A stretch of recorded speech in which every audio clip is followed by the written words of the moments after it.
Olá! Hoje nós estamos aqui em mais um episódio do nosso podcast Uni São José. Nós estamos aqui hoje com a professora doutora Bianca Cirilo. Ela é psicóloga, tem toda uma trajetória acadêmica sobre relações abusivas, relações tóxicas e sobre narcisismo. Hoje a gente vai falar sobre essa temática difícil, mas que desperta muita curiosidade em todo mundo. Vem com a gente, ajeita esse fone, puxa o sofá e vem discutir com a gente. Olha, primeiro eu quero te dizer que esse podcast causou, assim, um alvoroço. Então, boas-vindas. Muito obrigada pelo seu tempo. Obrigada por estar aqui conversando com a gente sobre essa temática, que é tão cara para todo mundo. Porque por que surgiu essa temática, gente? É importante eu dizer. Eu abri uma caixinha de perguntas na minha rede social, pedindo sugestões para as pessoas. E as pessoas, essa temática de relações tóxicas apareceu muitas vezes. Sim. E quando eu falei com a professora Marta Calil, que é a coordenadora aqui do curso de psicologia, ela prontamente já tem uma pessoa. E aí ela me deu o seu contato, então muito obrigada por estar aqui. Eu que agradeço, é uma honra, é um prazer poder discutir esse assunto com vocês. Olha, já quero começar quente. A gente está vivendo nessa semana especificamente, né? Essa lei 1904, essa PL, né, esse projeto de lei, que de alguma forma tenta aumentar a pena de mulheres que, por alguma razão, venham a fazer abortos a partir de 22 semanas. Equiparando, né, essa pena àquele que, na verdade, equiparando não, essa pena seria maior do que o do próprio estuprador, segundo o nosso Código Penal, nosso Código. E a gente fica muito assustado, porque quando a gente começa a ler, a gente vê que a gente vive num país que uma mulher é estuprada a cada 8 minutos. Sim. Então, só esse tempo que nós estamos aqui conversando, muitas de nós já foram abusadas e estupradas. E aí surge a minha pergunta. Você já está há muito tempo nessa temática, né? Quase 30 anos nesse lugar, né? De cuidar de pessoas e de situações de abuso. Você tem percebido avanços no comportamento das mulheres no que diz respeito a sair dessas relações de abuso? Eu diria que sim, me baseando na minha experiência clínica, né? Mas isso, obviamente, a gente não tem nenhuma estatística que eu possa te falar assim, não, Kátia, realmente a gente tem, as mulheres estão saindo com mais frequência, as mulheres estão conseguindo superar isso. Mas, assim, a partir do trabalho clínico, eu percebo que aquelas mulheres que conseguem, de fato, decidir e desejar sair, elas conseguem. Porque a construção do abuso, a gente tem que pensar em termos não só do relacionamento íntimo. Você falou da questão social, da lei. O abuso é uma linguagem social que é banalizada na sociedade brasileira. Então, assim, há uma tentativa o tempo todo de tornar aquilo que é nocivo normal, aquilo que é nocivo comum. Então, quando você vai ler o comportamento abusivo dentro de uma estrutura íntima, a gente não pode, obviamente, esquecer que existe um atravessamento desse espaço social, cultural, estrutural, que institucionalizado, né? Exatamente, que transformou a mulher, do ponto de vista histórico, desde a Grécia Antiga, num objeto, em alguém que é menor, alguém que tem uma alma menor, alguém que nem tem alma, né? Se a gente pegar o contexto da Idade Média, na realidade a gente começa a entender que há uma normalização dessa mulher que é culpada até mesmo sendo a vítima. É por isso que essas propostas de lei são naturalizadas, são até pensadas, justamente porque essa mulher ela vem cada vez mais sendo silenciada. Há um silenciamento desse feminino que é a vítima, porque isso convém dentro de uma estrutura que é, obviamente, machista. Né? E patriarcal. E patriarcal, sem dúvida. Por que você entrou nessa temática, assim? Bom, de relacionamentos tóxicos, que é uma coisa tão doída. Na verdade, acho que isso me escolheu também, porque quando eu me formei, há muito tempo atrás, há 30 anos atrás, eu comecei a trabalhar em projetos da prefeitura onde eu tinha oportunidade de entrar em contato com mulheres que chegavam para mim com essa demanda. Ah, meu marido bateu, meu marido abusou, porque há o estupro dentro do casamento, né? Meu pai, enfim, isso começou a ser comum. A minha escuta começou a ficar muito aprimorada nisso, porque eu escutava demais. Quando começava a falar, você já sabia onde Já que sabia, daria. não sabia o que fazer muito, né? Mas, enfim, a gente foi construindo, eu fui construindo essa história com elas. E eu passei a perceber que eu gostava daquilo. Entrei no início numa certa militância, né, de defesa dos direitos femininos, muito recém-formada. Não que hoje não haja isso, mas a gente vai amadurecendo e entendendo os lugares. E aí isso começou a virar um problema para mim e, ao mesmo tempo, um desafio.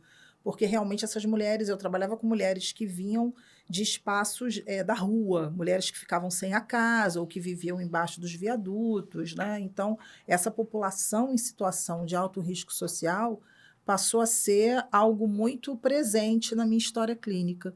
E dali, quando eu fui me aperfeiçoando no consultório, eu comecei também a ouvir as mulheres que não tinham uma situação social tão difícil, mas que eram reféns desses casamentos de aparência, que tinham, de repente, uma situação social muito, muito boa, muito abastada, entretanto, viviam ali num cárcere privado emocional. E aí eu falei, eu tenho que estudar isso, eu tenho que começar. Entender como é que funciona esse... Foi muito natural, foi surgindo. Então, a gente já pode entender que o relacionamento abusivo, ele atravessa a classe social. Com certeza. Ele não se concentra mais na classe média, ou que as mulheres de Não classe posso dizer média, isso. por terem mais esclarecimento, mais noção da sua condição de vida e uma autonomia financeira, são menos vítimas desse tipo de abuso? Não diria isso, porque a gente tem mulheres que têm uma condição financeira muito boa, mas são dependentes emocionais. Então, a dependência emocional, obviamente que os fatores de situação social interferem, mas eu não posso dizer que isso é o fator determinante, porque tem mulheres que teriam tudo para não estar naquela situação. Poderiam sair, né? E Tem não todas saem. as ferramentas para sair. Não é tão saem. simples. Aí entra toda a história clínica, entra todo esse recorte, a gente conseguir perceber as várias variáveis que tem ali para que a gente consiga, de alguma maneira, compreender por que ela não sai. Porque não é simplesmente sair. Você rompe um vínculo que vai mexer com toda uma história pessoal. E com a vida de um monte de gente, né? Também, né? Mas principalmente com as necessidades emocionais dela. Né? Que aí a gente tem que já vários foram dobramentos. construídas aí ao longo da vida dela. Sim, principalmente com as figuras parentais, com a ausência delas. O que eu acredito que aquilo que é tóxico para um pode ser até bom para outra pessoa. Né? A gente vai trabalhar em níveis de psicopatologia aí, né? Isso, Então, como é que você identifica? Isso serve tanto para quem vai atuar lá na clínica, quanto para quem está na vida, no cotidiano. Como é que a gente consegue mapear, identificar e dizer essa relação é tóxica, então, essa relação é ruim? Vamos lá. Primeiramente, né, quando a gente fala de tóxico, nós estamos falando de tudo aquilo que fere a nossa linha de autorrespeito. Tudo aquilo que exige de nós algo que transcenda os nossos valores, algo que custe muito, algo que mexa com dois aspectos fundamentais que eu considero: a nossa liberdade e a nossa privacidade. A nossa liberdade, obviamente, um relacionamento onde você se sente tolhida, onde essa liberdade está cada vez mais cerceada, onde você perde a sua espontaneidade, o seu direito de falar o que pensa, o seu direito decisório, você já está ali. Há uma suspeita de um relacionamento constrangedor. Por quê? O tóxico, ele vai trabalhar, o narcisista, no caso. Você tem vários indivíduos que são tóxicos. Nós vamos trabalhar com uma classificação que é o mais comum, que é o narcisista perverso, esse que é o vulgarmente chamado de narcisista. Esse camarada, ele vai com certeza tirar a sua privacidade, porque você vai viver em função dele, e, obviamente, ele vai tirar a sua liberdade de expressão, de decisão, de fazer o que você quer, sob pena de o quê? De alguma punição. Então, vamos lá. Como é que ele funciona? Ele tem as próprias regras, porque ele é um narcisista, então ele acredita que ele merece mais do que você. Eu mereço mais, né? Eu sou quase um deus. Então, se ele tem as próprias regras, ele vai impor essas regras a você. E, obviamente, você começa a ter uma sensação de que qualquer manifestação de si mesmo é algo que pode gerar um prejuízo, pode gerar uma briga, pode gerar algum tipo de constrangimento e você começa a ficar acuada. É aquela sensação de que, nossa, eu estou desconfortável aqui. Qualquer manifestação dessa vítima é tida como uma ofensa, como um Na maioria das vezes. ataque ao narcisista. Na maioria das vezes. Por quê? Vamos lá. Como ele trabalha com as próprias regras, porque ele acha que merece mais, ele não concede nada a você. Se ele concede, isso vai ter, obviamente, uma cobrança. Eu estou te fazendo isso para que você me dê outra coisa. Por quê? O relacionamento tóxico, ele é um relacionamento utilitário do ponto de vista do narcisista. Você me atende, você não é um sujeito. O narcisista, ele não olha você, ele não tem uma percepção de você como um sujeito que compartilha. Você está ali para servi-lo, porque ele é melhor. Então, isso, obviamente, tira uma perspectiva fundamental para uma relação saudável, que é horizontalizar. Ele verticaliza, ele hierarquiza de uma maneira patológica, onde você precisa se ajustar ao que ele necessita. Você não tem voz. Porque no momento em que ele começa a fazer isso, ele responsabiliza você por todo o desconforto. E aí você começa a desconfiar, nossa, ele nunca pede desculpas.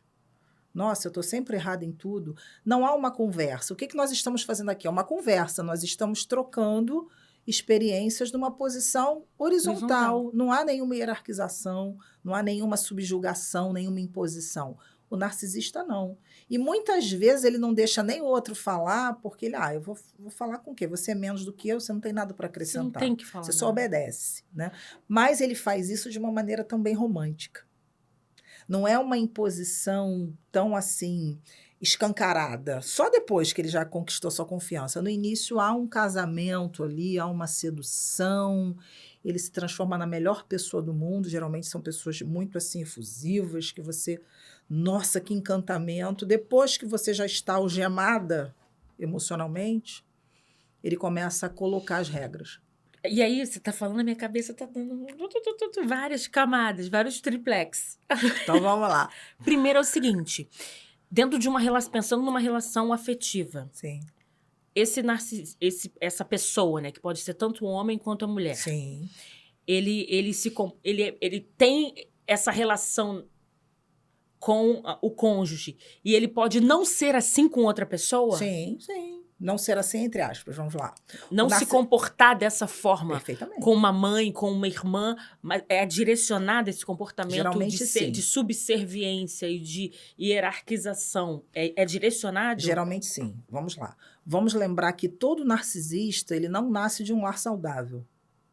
Você sempre vai identificar ali ou um educador, ou um pai, uma mãe, que com certeza vão estruturar aquela afetividade de uma maneira torta. Né? Para não ser muito técnica, a gente pode entender que o narcisista ele tem uma falha na noção do eu. Quando a gente se desenvolve, né, dentro das relações, digamos assim, saudáveis, a gente entende o nosso lugar e o lugar do outro. Entende que há uma troca. Desenvolve o mínimo de empatia ou uma empatia necessária para uma convivência social. O narcisista ele fica com uma falha. Então, ele vira Essa falha pode ser decorrente de quê? Maus tratos, relações... Violência psicológica, geralmente é isso, violência física. Sexual. Relações que não são relações que têm uma isonomia. Então, assim, eu dou mais para um do que para outro. Pode ter sido filho rejeitado. Sim, ou rejeitado ou aquele que foi o preferido, né? Sim. Tudo é seu, o mundo é seu. Exatamente. Então, a gente começa a entender que na relação com o outro, ele precisa ser atendido porque ele está sempre nessa falta. E como que ele faz isso? Ele dispara em você uma série de gatilhos emocionais para te sugar. Então, a pessoa começa a ter uma série de emoções conturbadas e o narcisista se alimenta do prazer de ver você assim. Porque ele quer ter o controle, ele quer ter o poder. Para eu ter poder sobre você, dentro dessa lógica, você tem que sofrer na minha frente.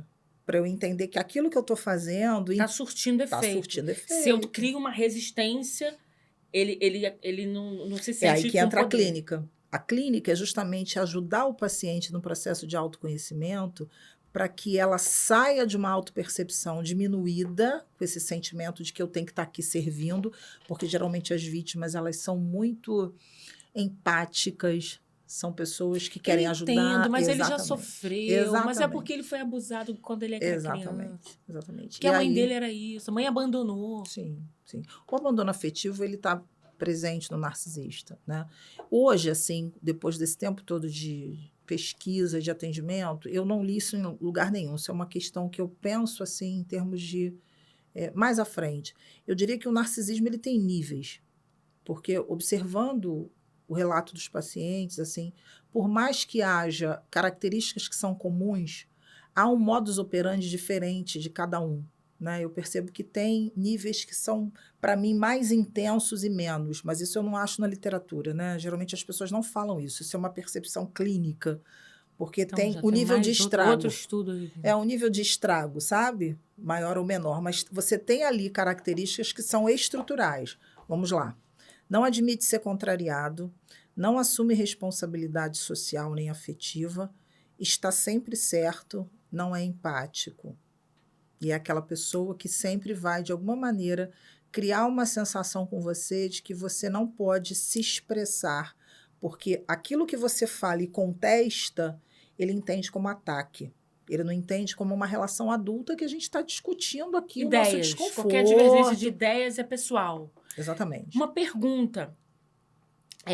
Então, a gente pode dizer que esse narcisista, nessa relação, ele primeiro tem aquela fase do dar muito para poder conquistar o território. Sim. Então, ele dá muito, é aquele homem na prática, né? Que dá presentes, que dá muitas flores. É o perfeito. Que se apresenta sempre disponível. Sim. O mundo é seu e eu sou o seu. Sim. E uma vez que essa mulher entra nesse lugar, e aí ele começa a manifestar. Isso ele já estava premeditando isso? Sim. Não é uma coisa que se construiu ali. O narcisista é muito consciente do que ele está fazendo, né? Não é assim, não é um transtorno do ponto de vista cognitivo, algum tipo de disfunção que ele não saiba, por exemplo, como um psicótico que confunde realidade e fantasia e ele mata porque ele acredita que ele está sendo perseguido pelo FBI, aquele cara é do FBI e ele mata. Há, obviamente, um prejuízo desse discernimento de realidade. O narcisista não. Está completamente... Sim. Você pode íntegro evoluir nas faculdades mentais. Você pode evoluir da percepção. O narcisista perverso é diferente de um psicopata, mas eles têm pontos de parecidos. Né? Que há uma inversão, o psicopata é mais grave, né?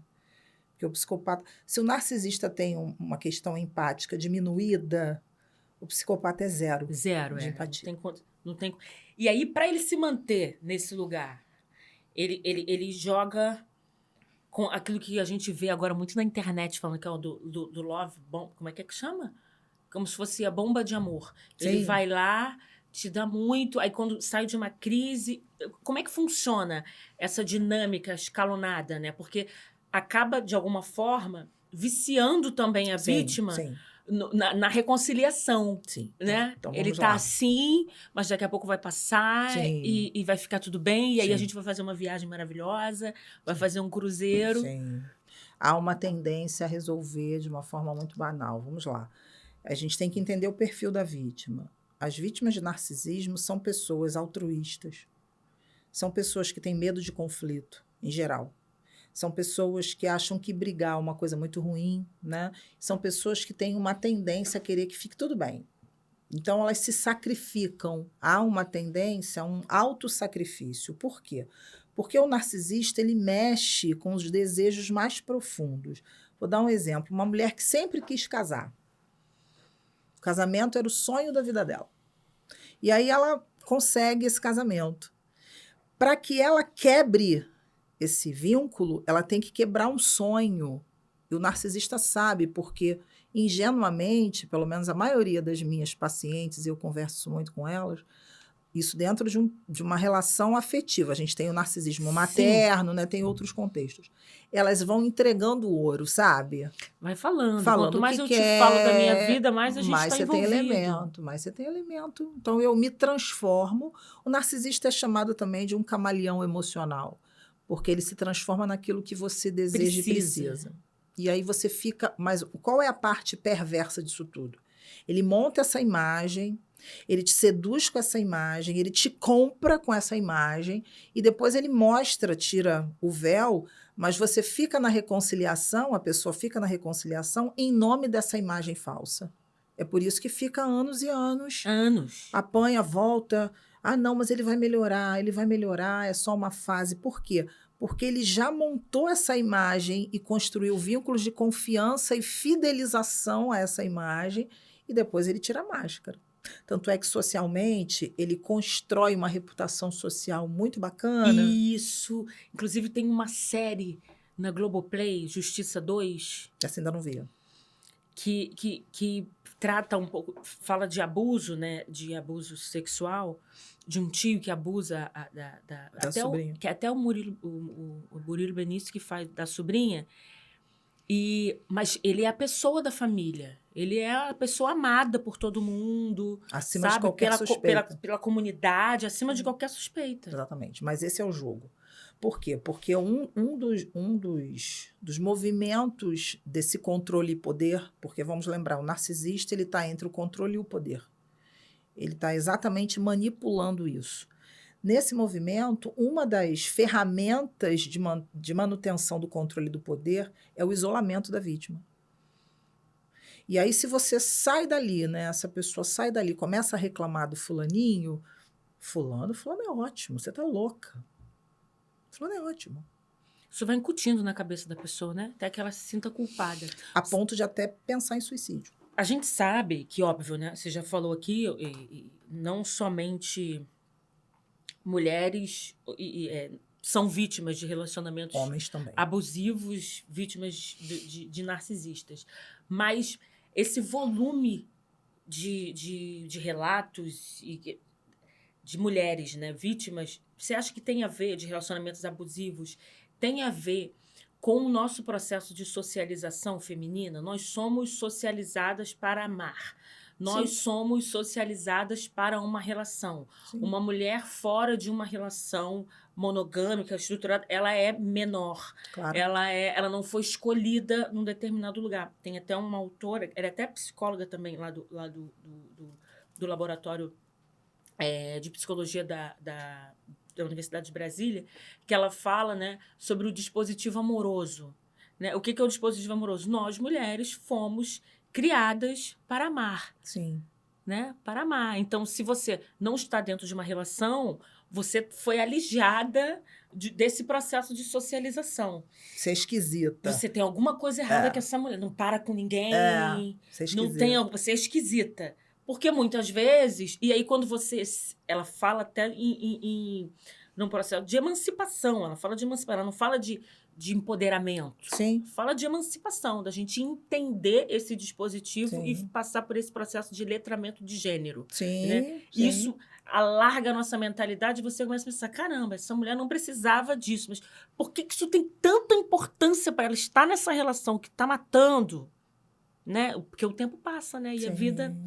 Ela está tanto tempo ali. O que aconteceu ali? Tem a ver com esse processo de socialização? Com certeza tem. Como eu falei anteriormente, se a gente pegar da Grécia Antiga, essa ideia, por exemplo, a gente pode pegar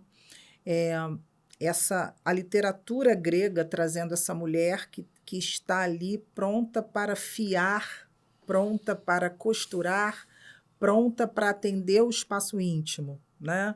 A gente tem até a deusa, né? A Héstia, é a deusa que cuida do lar, é a deusa que mantém essa estrutura. E a Hera, né? Ela é exatamente aquela que se consorcia com o masculino tóxico, que é Zeus, que era o homem, a representação do masculino mais tóxico impossível, da infidelidade, uma série de questões. Mas era briga por esse homem, apesar dele ser tóxico. Então, olha como é que isso é arquetípico. Isso é São forte. duas mulheres disputando, né? E na realidade, né, todas aquelas deusas, né, que eles um boy lixo. Exatamente, um boy lixo. Boy lixo. Não é boy magia, não. É o boy lixo. Então, na verdade, essa mulher que não está casada, ela está desprotegida, ela está desqualificada. Cacete, como é que a gente muda essa Isso aí, mentalidade?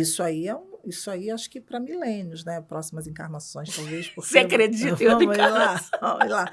Porque assim, Pra gente que não acredita, pode acabar a gente, esperança. exatamente. Então, na realidade, você tem ali uma formatação dessa mulher que se ajusta a esse homem que não pode se sentir ameaçado. Ele não pode se sentir ameaçado. E a mulher que pensa, ela é ameaçadora. A mulher que age com autonomia, ela é ameaçadora. É, quando a gente fala assim vulgarmente, a mulher alfa, né? Mas se você é muito alfa, você não vai conseguir um namorado. Assim, estou lembrando de alguns pacientes, né? Se você é muito poderosa, eu posso ser muito poderosa, uma engenheira de uma empresa, coordenar, mas eu tenho que ser dependente emocional. Isso. Aí tudo bem. Isso. Aí você consegue um namorado, aí fica de boa. Isso. Se você não se colocar nesse lugar da boazinha. Subserviência afetiva. Sim, é a boazinha. Tem até um livro muito bom, A Síndrome da Boazinha. Como trabalhar a compulsão em agradar, que são as mulheres que têm esse perfil. Aí, pode anotar, vai aparecer aí. Como é que é o nome do livro? A Síndrome da Boazinha.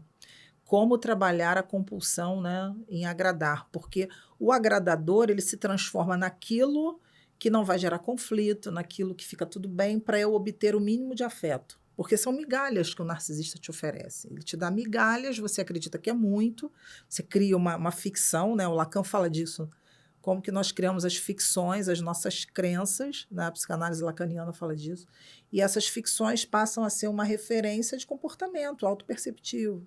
E aí, se essa mulher não muda a percepção de que, não, elas falam isso para mim, como é que eu vou ficar sem marido? Aí eu fico assim, pode arrumar outro. Ou pode ficar sem Ou nenhum. pode ficar sem nenhum, tanto faz, né? Mas assim, parece que essa opção... Assim, como é que eu vou ficar sem respirar, sem meu pulmão? Exatamente. Então, isso é muito visceral e foi muito bem construído pelos homens, pela sociedade machista. Então, é difícil sair, E aí, é muito, muito engraçado, porque a gente ouve o quanto as mulheres...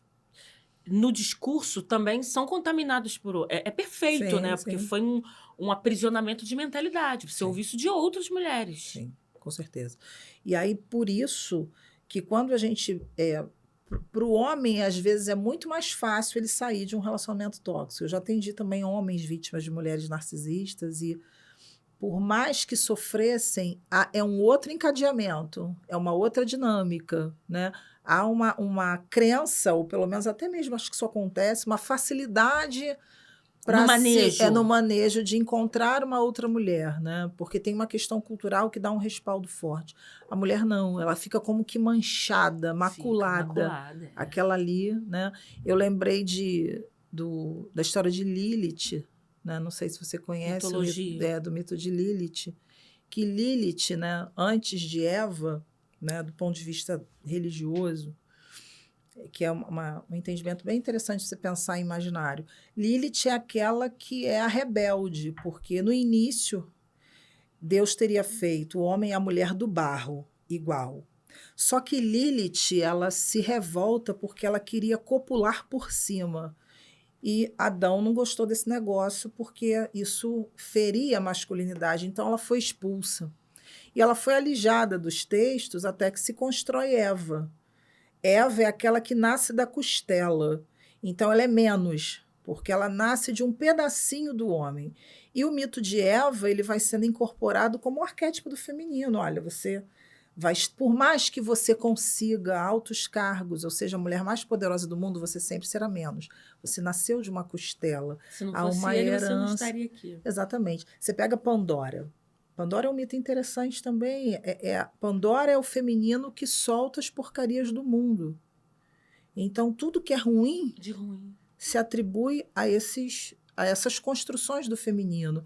Tem uma história de Zeus onde ele transformou uma das suas amantes numa vaca e premiou a esposa dele com essa vaca, uma delas. E a vaca ficava ali disfarçada. De você, da sua fisionomia, me contando isso. É um absurdo. E a vaca, ela ficava ali, entendeu? Porque era uma forma dele, né, manter as mulheres todas ali. Exatamente. Até o termo vaca ficou pejorativo também, né? A amante é a vaca. É a vaca. Então ficou só que na cultura, só que na Índia a vaca é sagrada. Então é um negócio bem interessante. Se a gente mudar de cultura, a gente muda de percepção. Vamos lá. Meu Deus. A gente vai pensando eu nunca tinha pensado nesses mitos, né, por esse prisma.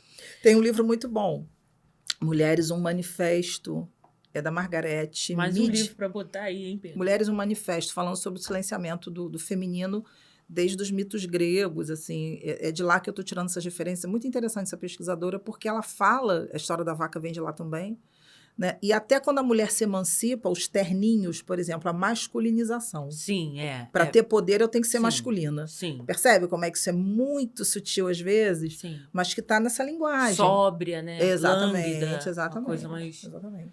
Uma pergunta. A pessoa que é vítima de um relacionamento abusivo, ela tende a repetir isso durante a vida? Sim, sim. Ela tem essa tendência sim. de, se não passar por um processo terapêutico sério, sim. ela tende a ir atraindo pessoas sim. assim? Ou ela se sujeita, na verdade, ela se atrai por isso? É isso. Essa atração é inconsciente, né? Geralmente, quando a gente vai estudar a vítima de abuso, a gente tem uma história parental bem destruída. E há uma demarcação clara de um sentimento de inferioridade. Essa mulher que se submete, ela traz na sua autopercepção uma tendência à diminuição. Eu estou aqui para servir, porque a gente tem vários modelos. É esse pai, de repente, que é um misógino, que é um outro tipo de toxicidade diferente do narcisista perverso. O misógino, ele tem... O foco do misógino é o feminino. O narcisista perverso, não. Ele pode destruir qualquer um, né? Independentemente de gênero. Mas o misógino, não. O misógino, o foco dele é o ódio às mulheres. Ele não necessariamente... Tudo que vem do universo feminino. Vem do universo feminino. Ele não necessariamente ele tem uma orientação homoafetiva. Ele pode ter, mas, em geral, ele tem um ódio a essa expressão do feminino. Então, essa vítima, ela vem de lares onde ela vai observar essas relações parentais ou substitutas e ela internaliza de alguma maneira, não posso falar para você teorias, que essa né? variável, Sim. você tem ali uma complexidade. E ela passa a atrair esses parceiros onde ela tem sempre um espírito salvacionista. Esse é o problema. Acha que vai consertar salvar, o cara. Vou consertar, pega na planta. Vou consertar. Peguei na planta, Peguei na planta, vou consertar o cara, porque assim, há uma espécie de desejo heróico, sabe? Que é também do feminino. As heroínas que salvam tudo, essas mulheres que controlam tudo, que tem a capacidade de ajustar tudo, né? E tem meio que assim, não, fulano casou, se acertou, agora botou ele no eixo. Exatamente. Olha como é que isso é muito social, tá muito do nosso imaginário. Tá. Por que a mulher que coloca no eixo? Isso é uma transferência de responsabilidade absurda e perigosa. Porque se o meu marido ele tem que entrar no eixo porque ele é meu marido, o que é isso, gente? Então, a minha função ali é o quê? Se o meu namorado tem que entrar no eixo porque ele é meu namorado... Porque a mulher tem isso de ser salvadora, né? Sim. E eu acho que você deve encontrar isso lá na clínica. Ela quer ser a melhor amiga. Sim. Ela quer ser psicóloga, quer ser assistente social, auxiliar administrativa... Sim. Secretária. Isso amante, tudo. Tudo. Ela quer, né, a melhor, quer virar mãe. Sim.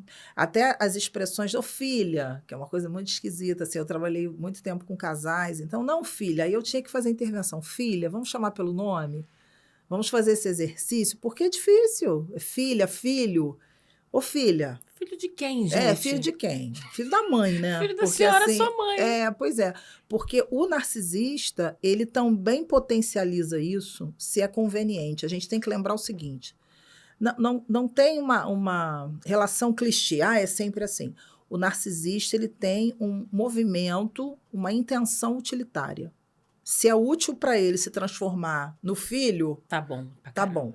Se é útil para ele se transformar naquele... como a gente diz no meio militar, o boçal soberano, tá tudo bem, né? Ele é o soberano, mas ele é um boçal, porque ele, no fundo, ele tá ali controlando tudo porque ele é inseguro.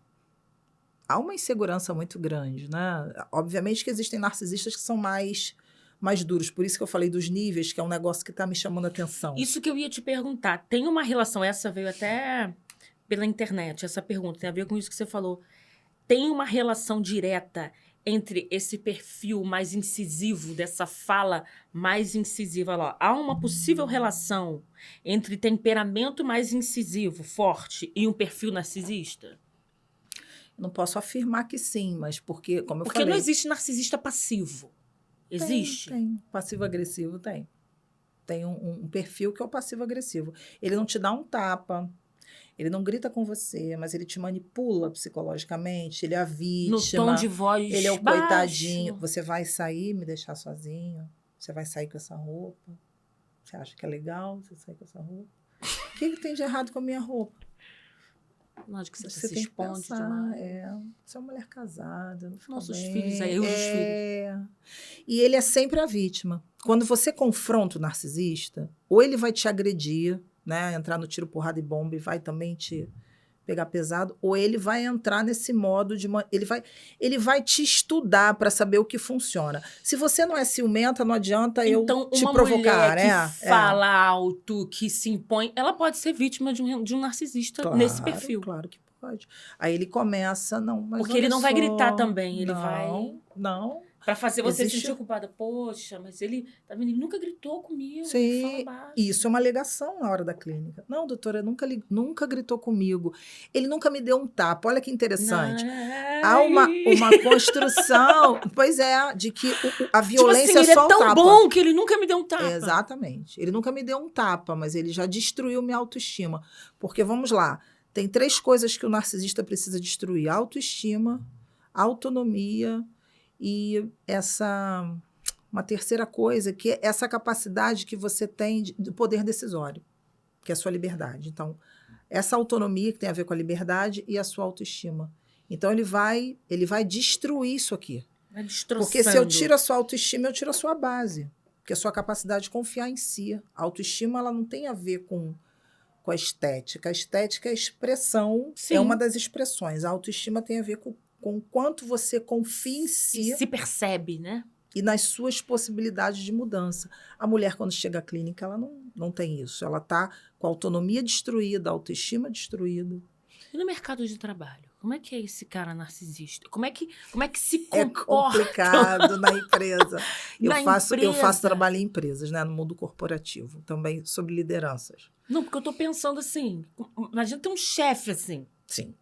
E uma vez eu fiz uma palestra numa determinada empresa e um engenheiro falou assim para mim: Bianca, tudo que você está falando aí das lideranças tóxicas, agora eu entendi por que aquele projeto acabou. Porque aquele chefe que ele vai centralizar na mão dele, ele vai emperrar tudo. Ou ele vai delegar a tal ponto de dizer que deu errado porque vocês não fizeram. E não assume responsabilidade nenhuma. Nenhuma. Só quando é sucesso.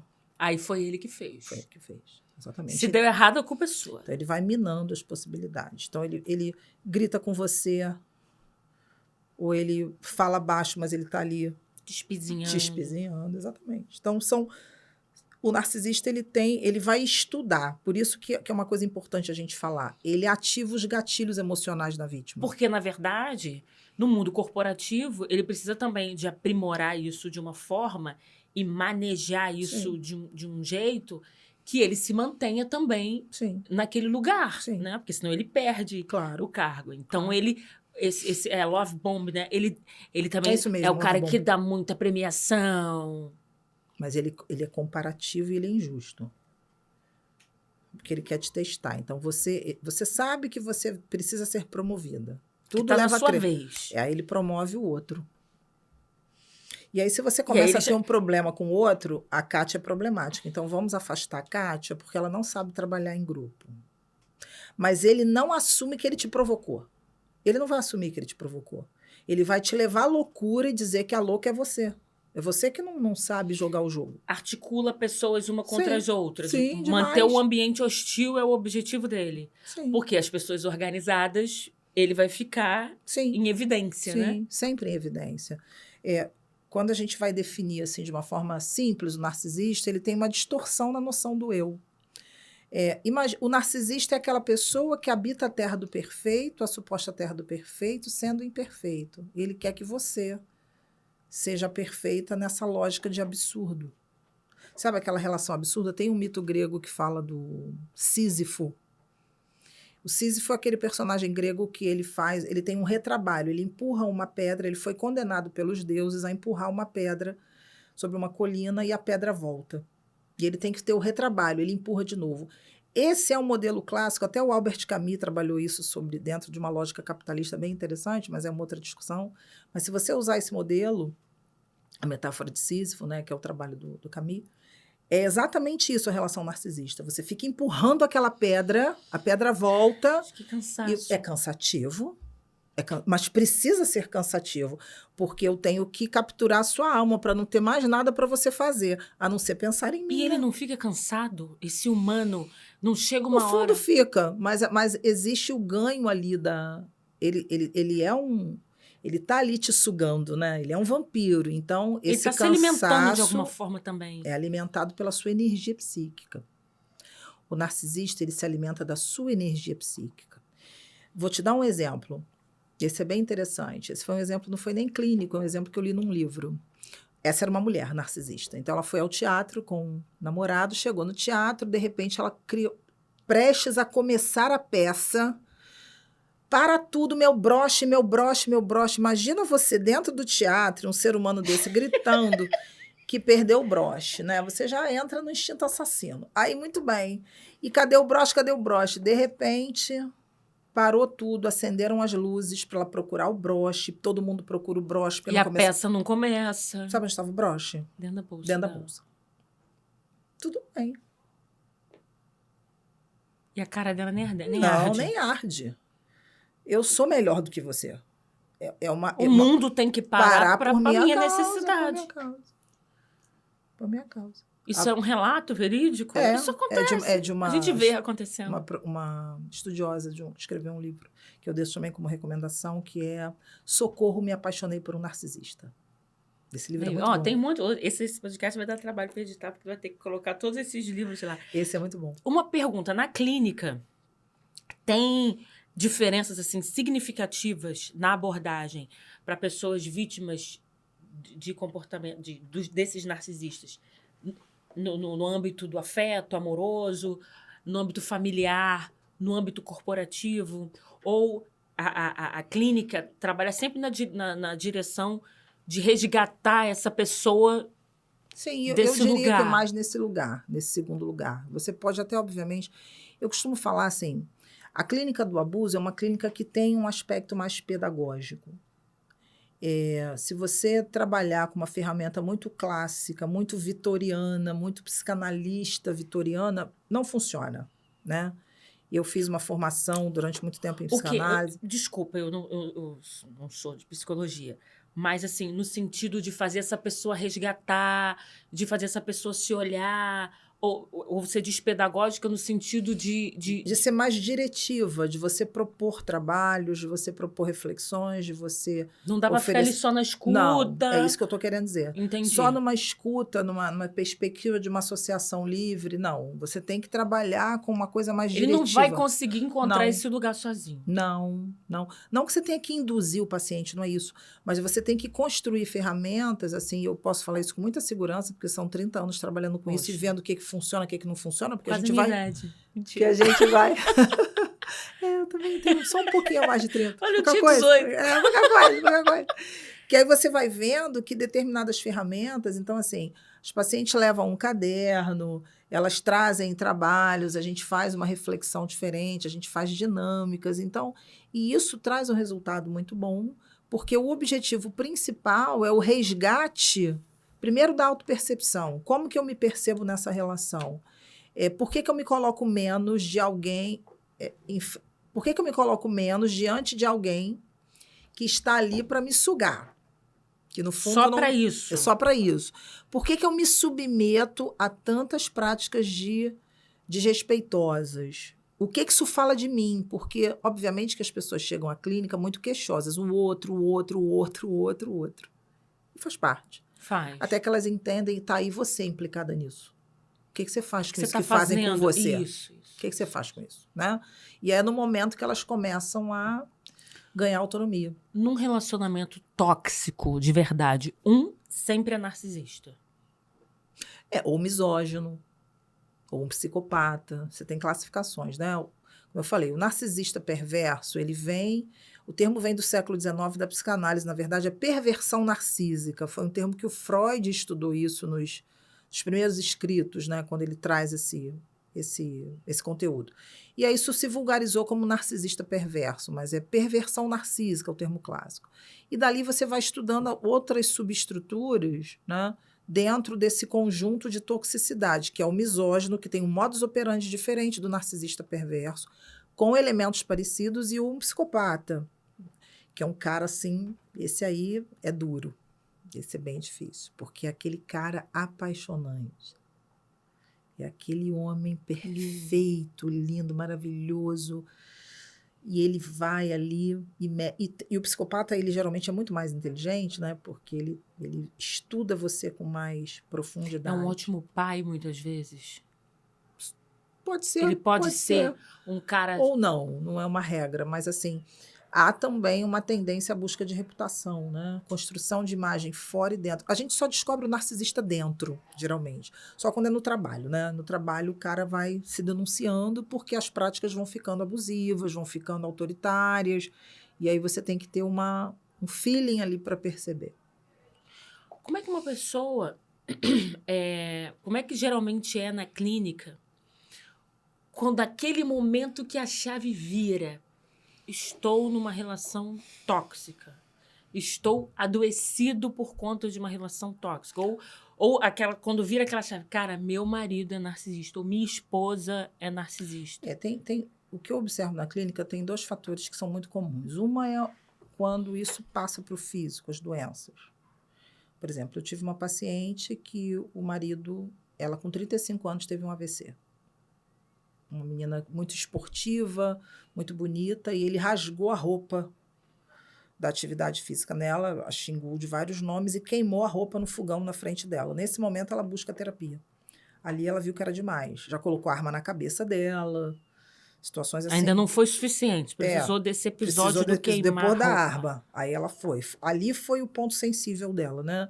Ali foi o fundo do poço. Mas, geralmente as mulheres vêm com ou ideação suicida, ou uma sensação de grande sofrimento, muito choro, se sentem deprimidas, não conseguem dormir, estão sempre com uma sensação de medo e pavor, né? Porque o narcisista, assim, ele trabalha, você está sempre no modo luta e fuga, né? Você está no cérebro de sobrevivência. O tempo todo na tensão. O parasimpático quase não entra em ação. Só quando dorme, nem quando dorme. Às vezes nem quando dorme, né? Então, a mulher está muito pilhada. Então, geralmente vem com uma doença física, ou com um sofrimento emocional muito desconfortável, assim, algo que já está extrapolando, estou pensando em morrer, né? Enfim, geralmente é assim. E eu tive uma paciente que ela apresentou manchas, eram manchas que nasceram no corpo e que o médico não sabia que mancha era aquela, não tinha uma explicação física, mas níveis de tensão altíssimos, nas coxas, nas pernas, eram manchas vermelhas. E aí ela começou e quando a gente começou a trabalhar, mas essa não suportou. Essa foi embora. O processo terapêutico. Que ela não suportou. Porque acontece isso também. Acontece, claro. De quando ela entende de fato o que aconteceu, me fala, não. Porque toma a decisão, eu não vou sair disso, então para que eu vou tomar consciência disso? Muitas chegam à clínica com um relato assim muito preocupante. Doutor, eu quero que a senhora me ajude a aguentar o meu marido. Quero que a senhora me ajude a entender que ele é um cara nervoso. Eu preciso ser uma pessoa mais resistente. Ela acha que o problema está nela, Sim, né? Mas ela quer se ajustar àquele absurdo. Isso é muito comum. Quando ela entende que o processo é outro, aí é o momento decisório. Eu vou largar a terapia ou eu vou continuar? Porque aí sou eu comigo mesma. Eu quero... De novo, o modelo do casamento. Olha o modelo do casamento. Eu tenho que me ajustar a esse homem. Escuta coisas do tipo, ruim com ele, pior sem ele. Que isso vem lá da vovó, né? Vem do discurso conservador, vem da questão do cristianismo, da igreja, dessa família mononuclear. Essa mulher está bombardeada. E eu super entendo. Sim. Super entendo. E essa também que vai sofrendo várias violências, viu a avó sofrendo, viu a mãe sofrendo, por que não eu? Sim. E tem uma coisa muito séria, Kátia, nesse discurso, que é o seguinte. Quando você vai trabalhar com desenvolvimento infantil, você entende assim, a criança, quando ela é abusada, geralmente essas mulheres vêm de histórias de muita negligência, né, de muitas perdas. Quando uma criança é agredida, ela não entende que o adulto é mau. Ela entende que ela é ruim. Por isso que ela está apanhando. E aí esse adulto cresce com essa crença de que se eu fui agredida, a responsabilidade é minha. Sou eu que não sou uma pessoa certa. Por isso que eu falei da síndrome da boazinha. Eu tenho que ser a boazinha. Se eu fosse a boazinha, eu não ia apanhar. Se eu fosse a boazinha, isso não teria acontecido. Se eu não falasse nada, coisas do tipo, filha, não fala nada pro papai não, porque você sabe que ele fica nervoso. Fica. Então fica quietinha. O fica quietinha é uma frase assim que eu particularmente tenho uma antipatia dessa frase, que assim, fica quietinha. Fica quietinha se abafa, não fala o que você pensa, porque senão o papai vai ficar nervoso, aí vai dar confusão, aí tudo vai ficar ruim. E é isso que você quer? E quando você... É isso que você gosta de ver o papai assim? Sim. E aí tem casos clínicos muito interessantes de uma paciente, 6 anos, pai narcisista, poderoso, militar, tá? A mãe ali meio apagada, mas a gente tentando trabalhar aquilo, e a menina muito tranquila, um docinho. Aí quando o pai começou a falar, ela fala assim, no nada ela falou assim, você, ó o dedo, você é culpado porque você não deixa a mamãe falar. Qual é a idade? 6 anos. O pai virou uma salsicha, assim, né? Ele ficou lânguido. E a mãe olhou para ela, eu falei assim, você acha isso? Aí eu, para endossar, por que você acha que o papai não deixa a mamãe falar? Tia, porque ele fala demais, ele grita. Só que ela falou aquilo que a mãe sempre teve vontade de falar. E a mãe se apavorou, porque ali ele não podia fazer nada. Nem ir contra a criança, né? Exatamente. Mandar ela ficar quietinha. É a criança que ficava quietinha. Esse é o caso. Só que ali ela não quis ficar quietinha, porque ela se sentiu minimamente encorajada para falar. E ela fazia assim com o dedinho. Tem uma terceira pessoa aqui para poder fazer a mediação. Não é bem assim, sabe como é que é criança, né? Eu sempre... falei, como é que é a criança? Mais sinceridade que como isso é que não é a existe. Criança, né? Porque é aquela coisa, a criança... E a criança, quando é abusada, muitas vezes não é ouvida, porque é criança. Os avanços da neurociência têm ajudado na compreensão desses processos neuroquímicos, de comportamento dessas pessoas vítimas de relacionamentos abusivos? Eu diria que sim, como a gente falou, né? Existem pesquisas na neurociência que mostram para gente que quando você só consegue aprender, né? A gente aprende com afeto, Piaget já dizia isso, né? Até o centro do afeto e da memória são próximos, né? No ponto de vista cerebral. Então, assim, para você aprender, você tem que estar, obviamente, relaxada. Envolvida, tem que ter um tônus. Envolvida, você tem que estar minimamente no flow, né? Você tem que estar ali conectada com aquilo que você gosta. Quando você está num relacionamento abusivo, você está em luta e fuga. Altos índices de estresse, cortisol, então você não dorme, cortisol está alto, você vai dormir como? Melatonina está baixinha. Palpitação, Você está pilhada, porque o narcisista ele precisa que você pense nele o tempo todo, até quando ele está longe. Ele cria com você uma relação que, na realidade, a mulher fica ali o tempo todo. E qual vai ser o próximo passo? Qual vai ser a próxima explosão? Qual o problema que vai acontecer? O que vai acontecer? Ela está sempre naquele desespero. E aí, obviamente, ela engorda, porque se ela não dorme, ela engorda. O cortisol está alto. Vamos lá, engorda. Ela está com insônia, então ela fica estressada, ela não consegue produzir. Exatamente. Então, a neurociência vai dizer para gente glicose, que né? Exatamente.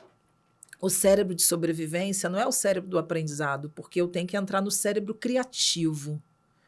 Para eu entrar no modo criativo, que seria o contrário desse modo de sobrevivência, eu preciso entender que o ambiente não está ameaçador. Não é hostil. Você pega uma criança assim, aprende isso, não sei o que, vou te bater. Esquece. Pronto, a criança já entubou, né? Então, tem relatos de pacientes que, assim, pai batia de cinto porque não conseguia falar uma determinada palavra. Aí depois tem uma série de problemas lá na frente de travamento, embotamento. Então, é fundamental a questão do mindfulness. É algo muito positivo nessa prática que envolve a neurociência, né? Você ajudar o paciente a respirar, é o estar consciente, não é aquele mindfulness banalizado, vamos respirar, não.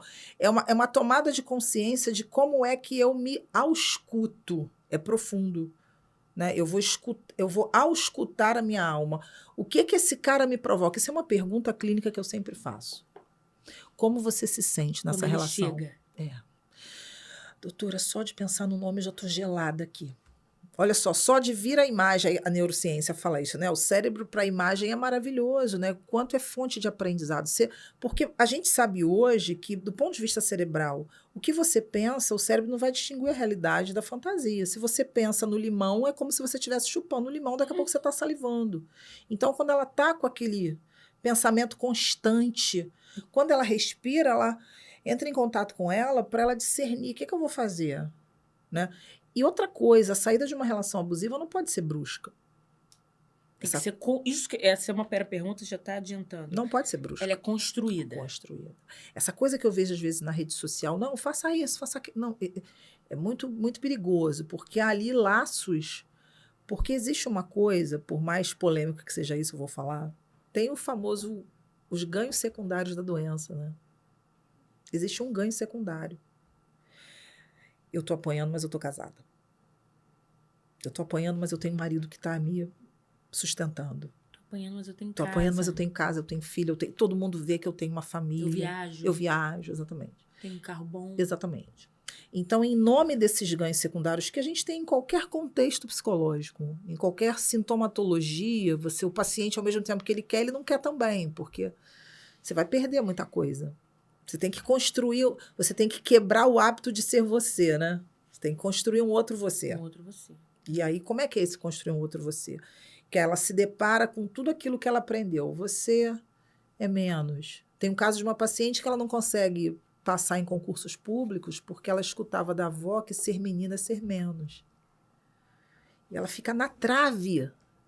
E ela é muito inteligente. Então, o que é isso? Ser menina é menos? Como é que é essa história de ser menina é menos? Isso é construído. Então, como é que eu vou estar numa posição que não equivale a esse conceito, os mitos, né? A gente chama de maldição familiar, né? As maldições familiares, as profecias que não servem para nada, umas servem, outras não. Você vai repetindo aquele negócio. Aqueles padrões ali estão incutidos na sua... E tem um relato, né? Sempre de uma fala, né? Você não vai arrumar ninguém. Sim. O narcisista fala isso dessa. Vai me largar? Quem é que vai querer você com dois filhos? Quem vai te querer com 2 filhos? Ninguém vai, não. Tá pensando o quê? Tá ruim aqui, você vai ver lá fora, né? Então, essas pragas, né? Essa espécie de pragas. E a pessoa vai acreditando nisso. Vai introjetando isso. E vai, como diz Jung, né? Aquilo que você pensa cria um destino. Você se torna aquilo que você pensa. Então, se você pensa muito que você é aquilo ali, você, obviamente, se direciona na confirmação. Você vai fazer coisas que a pessoa vai ali. Não, mas o que seria viver sem esse casamento? Quem é você fora desse contexto? Como é que a gente, dessa idade universitária, muitas pessoas estão, né, nessa fase de começar a namorar, de começar a identificar o que gosta, o que não gosta, se conectar com pessoas. Sim. Como que a pessoa pode, já no início, nas pequenas práticas do cotidiano, identificar que ela está numa relação que tem muito potencial para ser abusiva e tóxica? Desconfie de pessoas muito perfeitas. Pessoas que chegam muito prontas para você. Muito afim de tudo, muito solícita. Desconfie de pessoas que querem tudo rápido. Rapidamente a gente já vai casar, rapidamente a gente já tem um rótulo, já somos namorados. Desconfie de pessoas que não permitem que a coisa seja construída com fluidez, né? Com naturalidade. E aí começam os primeiros sinais de ajuste. Poxa, mas nós vamos fazer isso? Aquelas pessoas que começam a direcionar, você tem que fazer tudo o que ela quer, mas de uma forma, às vezes, muito generosa, né? Muito solícita. Então, assim, tudo que é muito rápido, muito apressado, faz parte também desse rol narcisista. Essa coisa muito você é meu mundo. Você é meu mundo, muito intensa. Eu não respiro sem você. Eu já te amo com 3 dias que eu te conheço. Isso, eu não consigo ir a nenhum lugar sem a Só tua presença. Só penso em você, aquela coisa. Porque aí mexe com o imaginário do príncipe. Não tem programa separado. Mexe com que a gente volta lá pro dispositivo amoroso, né? O complexo de Cinderela, né? Você leu esse, né? Esse aí... Complexo de Cinderela, de Peter Pan, são clássicos. Exatamente. Com alguns ajustes, mas é muito isso, né? Essa princesa que está dentro de mim, que alguém vai me Esperando. salvar. Vai chegar num cavalo branco. Sim, só que às vezes é o Só ogro, que às vezes né? é o cavalo. É o que vem, Shrek, né? às vezes é Às o vezes vem Shrek. só o cavalo, sempre isso. Ou então só o cavalo, ou então é o Shrek, é um ogrozinho. Apesar que o Shrek é tão simpático, né? Mas enfim. Ai, meu Deus do céu! O que você considera de relação saudável? Como é que você descreve uma relação saudável. não tóxica? Uma relação que assim, poxa, que bacana essa relação, que bom. Primeiro, uma relação que você gostaria que a sua filha tivesse. Caramba, fui lá no profundo Agora você agora. foi no profundo, vamos lá. Primeiro, uma relação onde você se sente você. Você não é exigida para ser alguém para me atender. Uma relação que a gente consegue conversar, uma relação onde as pessoas conseguem falar daquilo que pensam sem serem julgadas, né? Dentro de um conceito de empatia que eu gosto muito da CNV, da comunicação não violenta, que fala o seguinte, né? Empatia não é apenas você se colocar no lugar do outro. Empatia é você permitir que o outro seja ele, se expresse como ele é, sem ser julgado. Essa é uma relação saudável, onde a gente constrói relações de confiança. Eu não preciso monitorar o outro não precisa me monitorar. Eu não preciso que ele confirme o meu valor e eu confirme o dele. Eu já tenho valor e ele também tem, a gente troca valores. Uma relação que a gente alimenta, o que eu chamo de espaço intercessório, numa relação a dois, né? Trabalhando com casais, você tem o espaço de um, de outro, onde esses espaços são preservados. Eu não preciso deixar de ver os meus amigos, estar com as pessoas que eu amo, porque eu estou namorando fulano, então fulano só quer que eu saia com ele. E aí ele não pode jogar bola, ele não pode sair com os amigos, essa mulher também não pode fazer nada. Por quê? Isso super acontece. Né? Independente, pode ser uma relação afetiva ou não, enfim, mas essa relação onde você não se sinta na obrigação de ser alguma coisa para que o outro se sinta bem. Você consegue ser você. Você conversa sobre tudo, você discorda do outro discorda de você. Vocês estão se amando. Bem. Você é Fluminense, eu sou Botafogo, mas está tudo bem. A gente vai junto lá assistir o Botafogo, vai assistir o Fluminense. Ou você vai sozinho. Onde não há uma fanatização do afeto. Sabe? Essa fanatização, essa coisa, né? Como assim, né? E aí eu lembrando dos modelos tóxicos, é bem isso, né? Mas como é que eu vou sair com as minhas amigas e ele reclama porque isola? Uma relação onde você não se sinta isolado, né? Onde você consiga, sim... Tem outros laços, sim, outras conexões. Sim. Uma relação que você se sinta crescendo. Essa é uma relação saudável. Eu estou crescendo e você também está crescendo. Né? A gente tá pensando coisas parecidas. Eu quero crescer, você também quer. Eu deixo você crescer mais do que eu, não tem problema. Não me sinto menor nem ameaçada por causa disso. Exatamente. Uma pergunta. Quem são, mais uma, né? Quem são as pessoas que geralmente são mais suscetíveis à manipulação? Qual o perfil das pessoas que têm essa tendência a serem manipuladas? A serem manipuladas. Pessoas muito preocupadas com a opinião do outro. Pessoas muito preocupadas com o que o outro vai pensar. Essas são pessoas mais facilmente manipuladas que a gente vê na literatura. O que eu vou fazer? O que a Kátia vai pensar de mim? Então, eu vou me transformar em alguma coisa para não desagradar. É o perfil das boazinhas, por isso que eu falei do livro, né? Aquele ali é o perfil bem clássico de pessoas que são facilmente manipuláveis. Elas estão muito preocupadas com o aval, com o julgamento, com a validação externa. Então, obviamente, elas abrem mão da sua subjetividade, né, da sua espontaneidade para atender, porque é insuportável imaginar que eu te desagradei. Que eu te decepcionei de alguma forma. Exatamente. Essas são mais facilmente manipuláveis, porque elas vão se adaptando e elas vão ficando no cantinho, porque se eu fizer alguma coisa que ela não gostou, e se eu falar... Isso é típico, eu prefiro não falar nada, porque aí evita briga. Não causa problema. Evita briga. E o narcisista fala isso. Isso tudo começou porque você começou a falar, você começou a cobrar. Esse assunto agora de novo? Lá vem você de novo, exatamente. É típico da frase. Então, nunca há conversa. O que é um diálogo que a gente está fazendo aqui? O diálogo é uma relação política. Sim. É uma relação onde a gente trata igual os diferentes, né? A Hannah Arendt fala isso, eu adoro ela. Ela fala exatamente isso. Você trata igual os diferentes. Você não transforma todo mundo em igual. Você suporta a diferença porque você respeita essa diferença. Numa relação com um narcisista, não tem diferença. Sua diferença, não quero ouvir tua diferença. Tem que fazer o que eu quero. Não tô nem aí porque você fez no trabalho. Elas reclamam disso, né? Quando elas trabalham também. Poxa, meu marido quer que eu fique ouvindo. Quer contar e não conta. Mas ele fala o dia inteiro do trabalho dele, quer que ela ouça. Porque o que ela faz não tem a menor importância. Não é democrática. Uma relação saudável é uma relação democrática. Bianca, mãe narcisista. Ai, gente, esse é triste. Esse tema. Como esse é que... tenso. Meu Deus, você está dizendo aí, eu estou imaginando. Como é que é essa mãe? Vamos lá. Vamos tentar organizar isso quando é mãe de uma mulher. Que a gente Vamos sabe lá. que é diferente. É diferente. Vamos lá. A mãe narcisista, primeiro que ela... A relação materna, né? A nossa relação geracional, ancestral, uma relação hierárquica.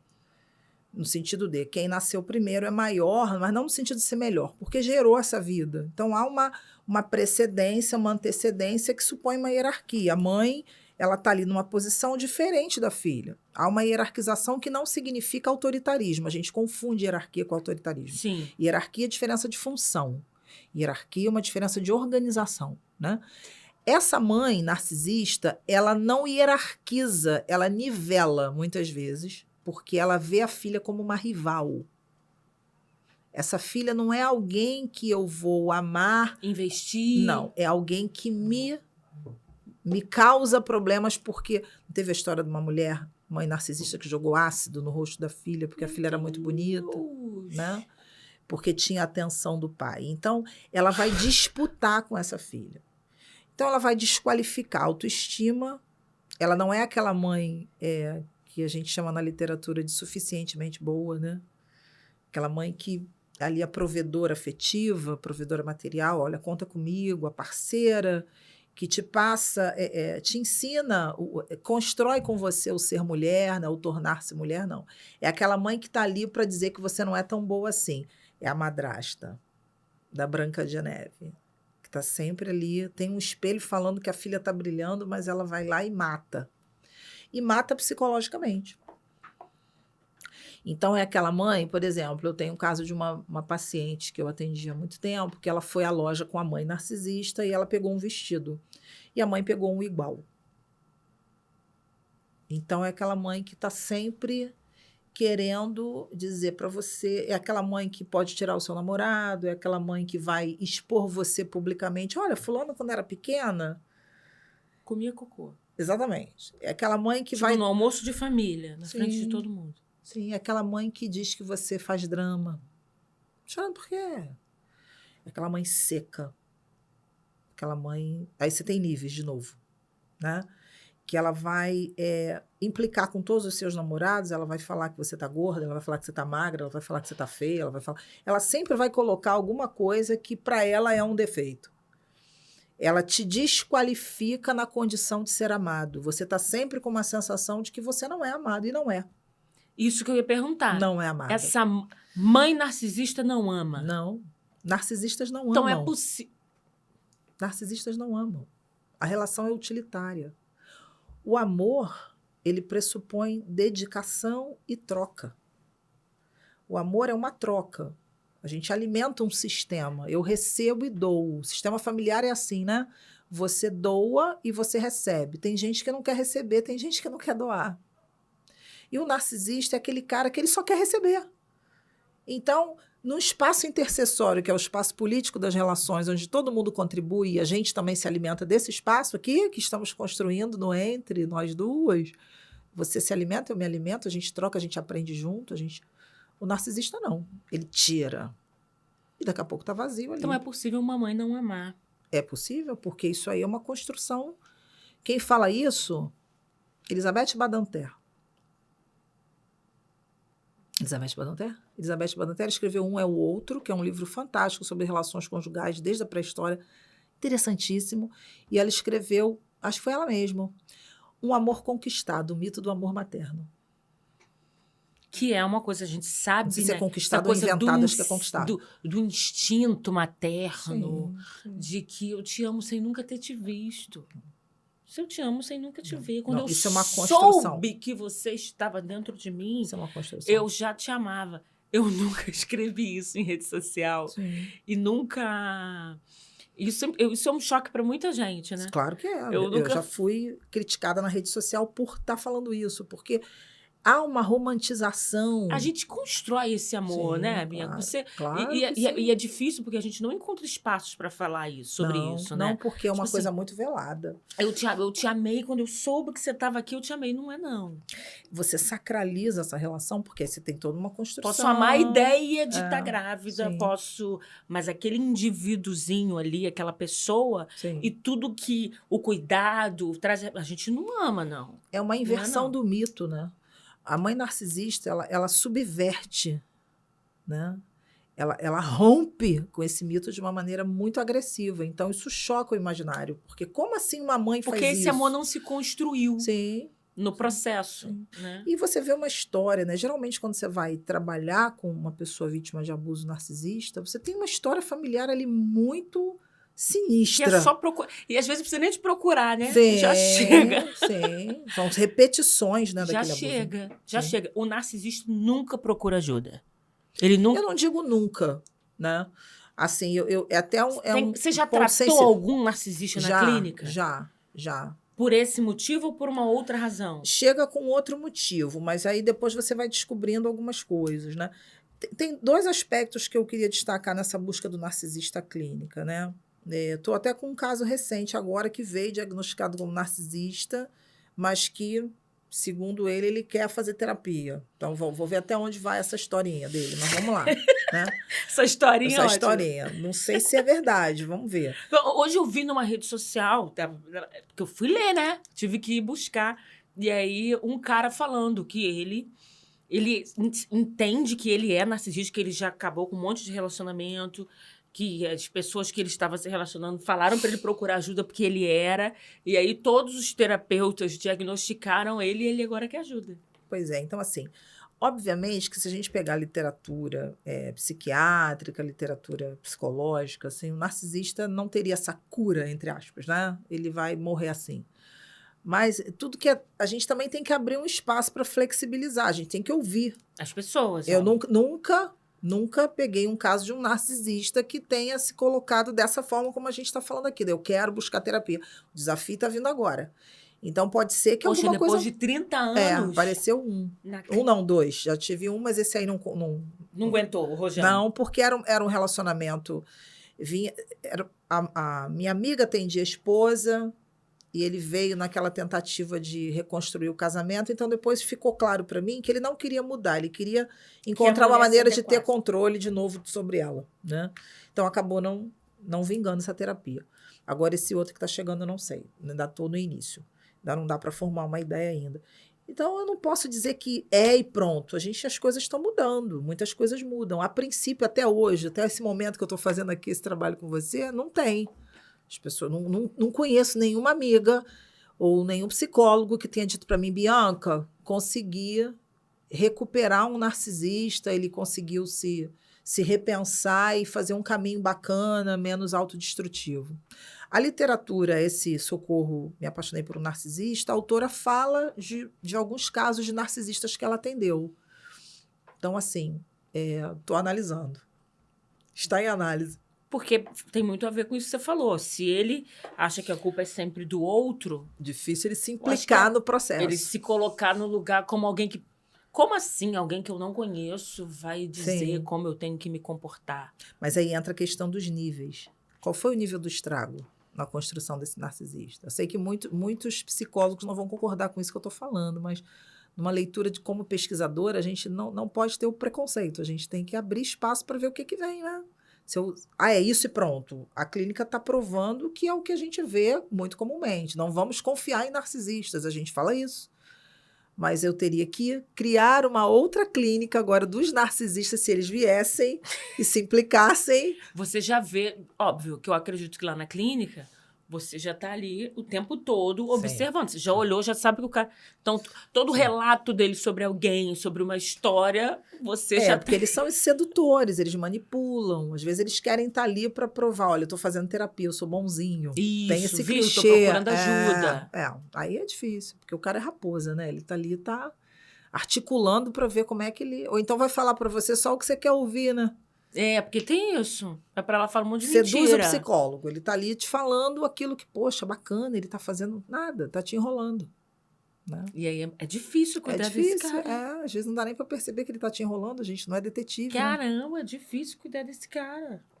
Agora vamos falar de uma para eu poder pular para um outro assunto, para eu poder pular para para poder fechar essa questão do relacionamento abusivo. Quando a pessoa sabe que está numa relação abusiva e vai vivendo, tá ali, vai se adequando, tá ruim. Qual você acha que é o ponto que, assim, ela não tem mais jeito, ela precisa de... Quando essa pessoa se percebe e olha assim, cara, eu preciso de ajuda, eu preciso sair desse lugar, porque senão isso aqui vai me adoecer. Independente se ela vai largar, se ela vai sair daquela relação Sim, ou não. sim. Para ela, enquanto indivíduo, enquanto sujeito, assim, qual o ponto, assim, preciso de ajuda? Será que a gente tem que esperar esse corpo manifestar? Não necessariamente. Não tem um ponto. É o ponto que o sujeito acha que vai. É o nível da dor. Essa dor pode ser visível ou não, né? Uma dor que é psicológica ou uma dor física. Não posso dizer para você, esse é o ponto. Porque, às vezes, isso é uma coisa legal da gente pensar. A pessoa chega à clínica, ela entende que ela teria que se separar desse narcisista para que ela recuperasse uma vida saudável, mas ela quer ficar. Ela Para sabe. ela, aquilo ali é o máximo que ela pode ir. Por isso que a gente não pode arbitrar o que é bom para o outro, né? Esse é um princípio ético da clínica. Você conduz o teu paciente até onde ele quer ser conduzido. Você vai junto com ele, né?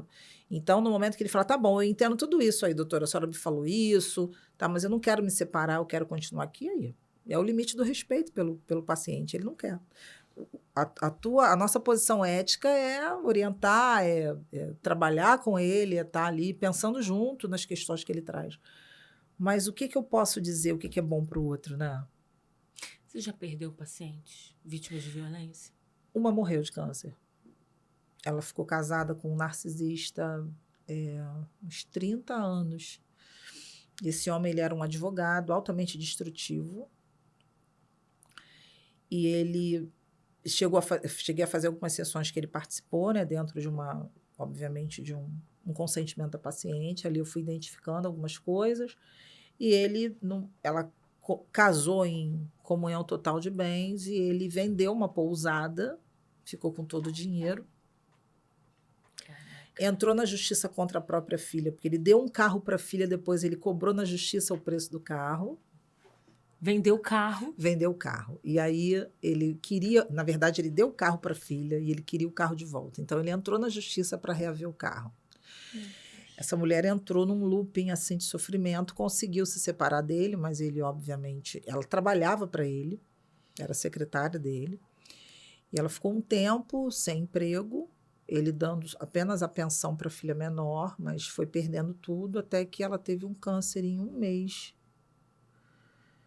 E ela morreu em 2 meses, 1 mês e meio. Identificou o câncer, foi assim, destrutivo, matou. Tudo aquilo que ela vinha Aquele acumulando, mal, né? aquele mal. Então, essa questão e a das frieza doenças dele que foi... psicossomáticas, A gente tem que ver aquela coisa bem, bem fria. É uma relação de negócio mesmo, Sim. né? Você me serve, você Sim. trabalha para mim. Nesse caso, era de literalmente, fato. Literalmente. Então, foi essa paciente Você só. me serve. E algumas Violência pacientes... direto. Violência direto. Sim. Algumas pacientes com tentativa de suicídio, né? Umas 3 que eu me lembro. E automutilação também. Né? Mas, assim, perder mesmo foi só essa. De morrer, né? Que loucura. Vamos lá, a gente vai falar agora rapidinho. Eu sei que não tem como falar rápido sobre isso, mas eu quero que você fale pra gente um pouquinho Ela da quer sua o impossível tese de de mim. doutorado. Isso. Vamos lá. Eu vou abusar da sua capacidade de síntese, porque as perguntas foram sendo respondidas de forma fluida, sem que eu precisasse perguntar. Então, vamos lá. Ao longo desse período de 30 anos, eu passei para a Polícia Militar, né? Sou psicóloga da Polícia Militar há 22 anos. Do Rio de Janeiro. Do Rio de Janeiro. E durante esse período eu tive a oportunidade de trabalhar em várias unidades operacionais até que eu caí no BOPE. Eu trabalhei no BOPE de 2008 a 2013.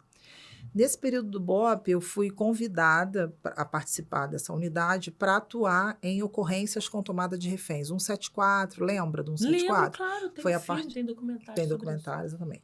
Foi a partir daí que eles começaram a perceber a importância de criar um diálogo com a figura do psicólogo nesse contexto, um pouco seguindo o modelo norte-americano, né, inicialmente, mas também muito preocupados em dar um pouco mais de construir uma intervenção mais técnica. Então, havia essa expectativa. Então, o psicólogo ele foi convidado. E eu fui para a unidade. E lá eu comecei a perceber que eu precisava me especializar, porque assim, eu estudei na UERJ, não aprendi nada sobre isso, então, Sim, o tomada que de você refém, faz? pelo amor de Deus. Eu não sabia o que eu fazia. Aí eu comecei a estudar, ter contato com o FBI, estudar o material do FBI, o FBI foi no BOP, a gente começou a trocar algumas... Tem um curso do FBI também. E aí a gente começou a estudar isso sob a ótica norte-americana. E eu comecei a entender que o psicólogo, no contexto norte-americano, não me atendia eticamente, né? Por várias questões que não dá para a gente desdobrar aqui. Né? Sim. E aí eu fui buscar o doutorado, eu fui para a UF, que foi o espaço que eu encontrei uma professora que teve um diálogo bem bacana comigo, né? Porque eu queria fazer uma leitura crítica do papel do psicólogo, eu não queria simplesmente reproduzir o modelo norte-americano. Aí tive contato com o material da polícia francesa, que foi muito legal esse contato com os franceses, porque eles traziam um discurso sobre negociação policial e intervenção do psicólogo nesse cenário muito mais afeito ao que eu precisava. E ali eu fui encontrando esse espaço de desconstrução desse modelo norte-americano. O que aconteceu? Aí eu fui para a UF e montei uma tese sobre o psicólogo em ocorrências com cenário com reféns, que foi um trabalho inédito, eu não tinha nada. Então, eu fui costurando. Você criou criei assunto isso. do zero. Ralei pra caramba. E, obviamente, isso ainda está em construção. E a ideia é justamente discutir, né, o que o psicólogo pode contribuir para que a resolução da crise possa ser pacífica. O que a gente chama de pacífica? Onde não haja morte. Onde o tomador vai ser preso, né? Não tem como, ele comete um crime, mas que esse negociador ele seja potencializado como o discurso é uma arma, né? Sim. E ali ele consiga demover essa ideia. Então eu comecei a entender, eu fiz fiz vários treinamentos com a equipe do BOP, trabalhei com atiradores de elite, fazia intervenções. Nesse tempo o BOP já aprimorou muito, né? Eu agora estou com um contato com o BOP, mas com uma outra leitura para pensar liderança e neurociência, né? Que é um outro trabalho que eu estou terminando agora. Terminei agora a pós em neurociência na PUC. Então, estou querendo trazer esse discurso para entender a liderança. Então, o cenário com reféns foi um cenário que me desafiou. O que o psicólogo pode fazer ali? Então, e o que o psicólogo pode fazer ali? Primeira coisa, né? O psicólogo está ali como um elemento para contribuir com esse diálogo, né? Ele vai fazer uma leitura do comportamento do tomador a partir do que o tomador fala. Ele vai entender algumas variáveis, algumas motivações, junto com o momento... Tem algum discurso que é muito comum nessas... Não diria que... o que a gente entende é que a gente tem tipos de tomadores diferentes. Tem um criminoso comum, que é o Sandro, que esse perfil ele vai mudar de acordo com a motivação do crime. Você tem o outro que é o deprimido, o outro que é tentativa de suicídio, tem aquele cara que pega a mulher e coloca no ônibus como refém porque ele não quer que a mulher se separe dele. Então, a gente tem que trabalhar... Primeiro fato, o psicólogo ele tem que ler essa motivação. Tem que estar claro para ele qual é o fator motivacional. E junto com o negociador, ele propõe sugestões de discurso, ele propõe tipos de fala, ele faz uma leitura, ele otimiza aquele espaço da negociação no sentido de facilitar aquele diálogo, acreditando que o diálogo tem a força e o poder persuasivo. É isso. Então, você tem que ganhar o cara na lábia. Na lábia, né? Você ajudar aquele negociador a falar o que realmente possa mobilizar psicologicamente aquele tomador para que ele consiga sair daquela situação. Entender se, por exemplo, é um cara que quer mídia... Se ele quer aparecer, tem várias coisas, né? Então, ali, junto com isso, por exemplo, quando eu trabalhei, eu fui a várias ocorrências com reféns, várias. A gente tinha um grupo de inteligência que pegava informação sobre esse tomador, né? E trazia para mim. E essas informações me ajudavam. Você ia em loco? Sim, o tomador ali, o negociador do meu lado, a equipe toda, mais ou menos assim, imagina 60 pessoas se mobilizando para salvar 2, 3, 70 pessoas, porque aí você tem os batalhões de apoio. Você tem o Corpo de Bombeiros, você tem a polícia com cães, né? O batalhão o BAC, né? Que é o batalhão de cães e várias coisas. E aí você está ali tentando. E aí Eu não falo com o tomador, quem fala é o negociador. negociador. Eu E fico aí, só otimizando ali. Nesse seu estudo lá no doutorado, você sistematizou isso? Sim, sistematizei isso. Então, eu comecei a questionar que, por exemplo, a construção do perfil não é uma coisa tão simples. Você não faz um perfil como o FBI acredita que a gente possa fazer Você usou tão rápido. esse curso do FBI como uma base o material. e foi trazendo para a nossa realidade brasileira? Porque também, a gente tem um outro perfil cultural. Também. Né? Fazendo uma análise crítica disso. Sim. Né? O que o FBI ensina, o que a polícia francesa ensina e o que pode ser, obviamente, compartilhado e não. Uma das questões que eu discuti... não cabe. Sim. O que você acha que não se aplica em uma dessas duas polícias, tanto da francesa ou do FBI, que você lembrar agora, que você acha que não tem como se aplicar aqui na nossa cultura? A visão de crime norte-americano o norte-americano ele tem uma visão muito pragmática. Então, a visão de crime para o norte-americano, ela desconsidera muito o aspecto social, CSI. Há uma tendência a reduzir o crime ao indivíduo. Há uma patologização do crime apenas. Eu acho que tem, claro, a gente também vai discutir a psicopatologia do crime, mas o Brasil, basta a gente olhar para um 7-4. Toda uma questão social envolvida, óbvio. Não como que a gente vai matar esse cara, todo mundo vendo? Esse cara sobrevivente da Candelária, tem todo um discurso social que atravessa essa prática. Sim. Né? E também uma interferência política muito ruim na parte técnica, o que eu acho terrível, porque na situação de um 7-4, por exemplo, a gente tinha ali uma interferência política muito grande. Então, o BOP ele também teve muitos problemas para atuar tecnicamente, porque há uma cobrança de autoridade, há uma interferência daquelas pessoas que não sabem gerenciar o conflito. Sim. Então, isso é diferente. Agora, no contexto francês, o psicólogo ele tem uma escuta diferente. Por exemplo, no contexto norte-americano, o psicólogo ele fica muito assim a serviço até mesmo da morte. Então, se eu tiver que falar que esse cara é um psicopata e você mata. E isso foi uma questão que eu trouxe, porque eu, como psicólogo, eu não posso decidir que vida vale. Legislar que vida vale. Não posso. De fato, você não pode legislar sobre quem vai viver e sobre quem vai morrer. Sim. Então, isso eu senti. Uma questão ética. Eu senti esse distanciamento com a postura dos psicólogos norte-americanos, pelo menos a literatura que eu li, o contato que eu tive, não me atendeu. Agora, a polícia francesa eu considerei que valoriza, não que o norte-americano não valorize, mas assim, falando muito seguramente, o contexto francês me pareceu mais humanizado com relação à negociação e com relação à função do psicólogo nessa leitura, que é uma leitura que é mais ética. Né? Eu fiquei mais confortável. E tem mais gente no Brasil agora estudando isso ou só tem você? Não, só tenho eu. Aí, gente, se quiser pesquisar, ó, só tenho eu. Tenho a psicóloga que trabalha no BOP, mas assim, como pesquisadora mesmo, que estuda psicologia em tomada de reféns, eu não encontrei nenhum outro trabalho. Tanto é que eu fiquei muito só nisso. Eu tive a oportunidade de conversar com uma psicóloga do BOP do Espírito Santo, que eu ministrei uma instrução lá de psicologia e gerenciamento de crises. E ela estava desviada de função, uma pessoa assim também incrível, que eu aprendi muito com ela, mas ela não tinha nada escrito. E tem alguns colegas assim de farda em outros estados que escrevem sobre negociação. Agora, sobre psicologia, tomada de reféns, ninguém. Não tem ninguém. Eu tenho alguns artigos publicados também em revistas científicas de psicologia da UERJ, uma revista do Sul, uma outra Depois revista da UERJ também. Depois você dá essas referências que a gente coloca lá na descrição. E tem a tese que está na UF, quem quiser ler. A gente coloca lá na descrição do vídeo, porque é inédito, é um tema... Sim. Para terminar, eu tô sabendo que você é escritora. Que hora você escreve, querida? 3 da manhã? Não. Eu sou 2 da manhã? Eu sou bem organizada com o meu tempo. Literatura infantil. Vamos falar um pouquinho do que você já escreveu, do que você está escrevendo. Essa é a minha identidade secreta, né? Eu não tenho Batman. Mas aqui a gente revela. Revela. Então, ou seja, versatilidade. A psicóloga, né? Multitarefa, multitask. Psicóloga, mãe, policial e... Gente, é muita coisa, né? Fala desse... O que você Vamos tem lá. livros escritos? Tenho, vamos lá. O meu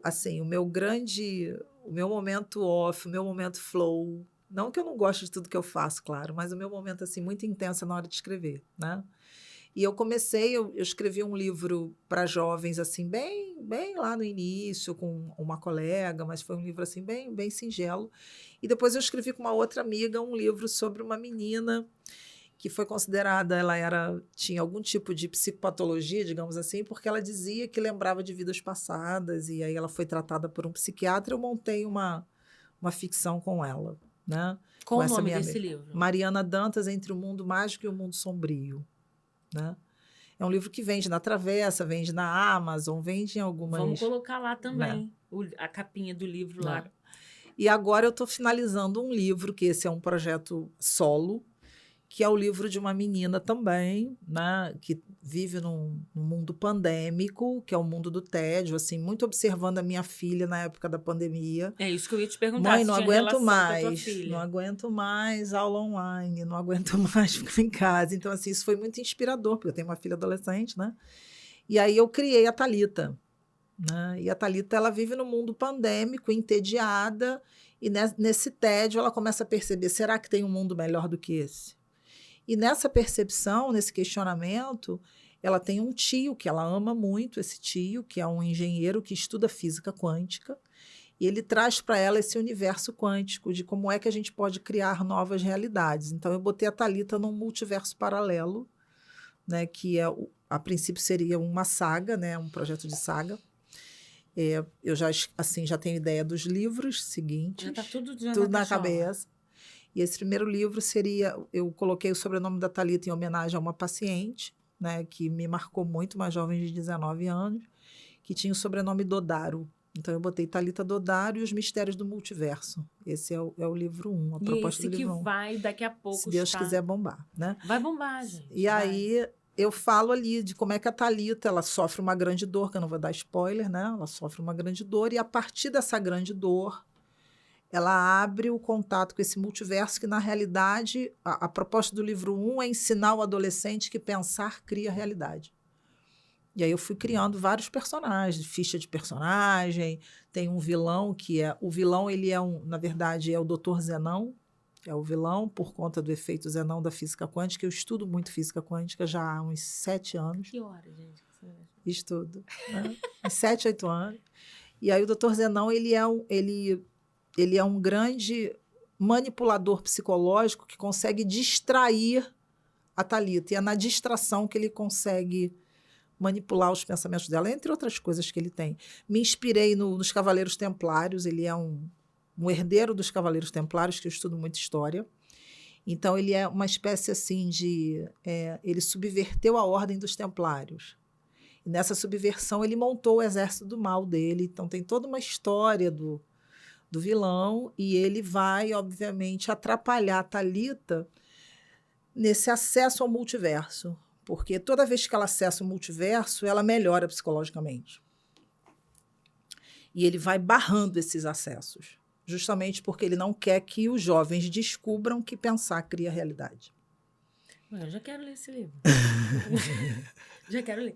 Bianca, vamos precisar de voltar aqui de novo. Gente, muito bom, muito bom, muito Obrigada. bom. Eu que agradeço. Obrigada foi um prazer, Foi uma aula.